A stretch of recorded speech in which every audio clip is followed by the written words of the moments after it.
તો આ વિડીયોમાં જોશું કે ભારતના રસ્તા ઉપર દોડનારી ગાડીઓને અલગ અલગ રંગની નંબર પ્લેટ કેમ આપવામાં આવી છે। તો પેલું સફેદ નંબર પ્લેટ। તો સૌથી પહેલાં સફેદ રંગની વાત કરીએ તો આ પ્લેટ છે એ સામાન્ય વાહનોમાં હોય છે અને એનો ઉપયોગ છે એ કોમર્શિયલ તરીકે નથી કરી શકાતો। આ પ્લેટની ઉપર કાળા રંગથી નંબર લખવામાં આવે છે અને સફેદ પ્લેટને જોઈ અને સરળતાથી સમજી શકાય કે તેનો ઉપયોગ છે પર્સનલ ગાડી માટે થાય છે। સફેદ નંબર પ્લેટ પછી જોઈએ કે બ્લેક કલરની નંબર પ્લેટ। તો કાળા રંગની પ્લેટવાળી ગાડીઓ પણ સામાન્ય રીતે કોમર્શિયલ વાહન હોય છે, પરંતુ તે કોઈ ખાસ વ્યક્તિ માટે હોય। આ પ્રકારની ગાડીઓ કોઈ મોટી હોટલમાં ઊભેલી જોવા મળશે અને આવી કાર્સમાં કાળા રંગની નંબર પ્લેટ હોય છે અને એના પર પીળા રંગની નંબર લખેલા હોય છે। ત્યારબાદ જોઈએ લાલ રંગની નંબર પ્લેટ। તો જો કોઈ ગાડીમાં લાલ રંગની નંબર પ્લેટ છે તો તે ગાડી ભારતના રાષ્ટ્રપતિ અથવા તો કોઈ રાજ્યના રાજ્યપાલની હોય છે। તેઓ લાયસન્સ વગરની ઓફિશિયલ ગાડીનો ઉપયોગ કરે છે।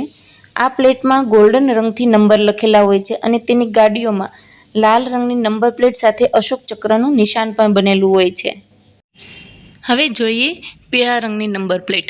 તો પીળી નંબર પ્લેટવાળા વાહનોનો ઉપયોગ માત્ર ઓટો રિક્ષા, ટેક્સી, ટ્રક અને બસ જેવા વ્યવસાયિક ઉપયોગ માટે થાય છે। આ વાહનોના ડ્રાઈવરો પાસે કોમર્શિયલ વાહન માટે ડ્રાઇવિંગ લાયસન્સ પણ હોવું જરૂરી છે। જોઈએ ગ્રીન કલરની નંબર પ્લેટ। તો રોડ મંત્રાલયે ઇલેક્ટ્રિક વાહનો માટે ગ્રીન કલરનો રંગ નિર્ધારિત કર્યો છે। પ્લેટનો બેકગ્રાઉન્ડ છે એ લીલો હશે અને તેના ઉપર વાહનની શ્રેણી અનુસાર પીળા અથવા તો સફેદ રંગથી નંબર નોંધવામાં આવે છે। એટલે ખાનગી વાહનોમાં હવે સફેદ રંગના નંબર સાથે લીલું બેકગ્રાઉન્ડ અને કોમર્શિયલ ઇલેક્ટ્રિક વાહનમાં પીળા રંગના નંબર સાથે લીલા રંગનું બેકગ્રાઉન્ડ હશે।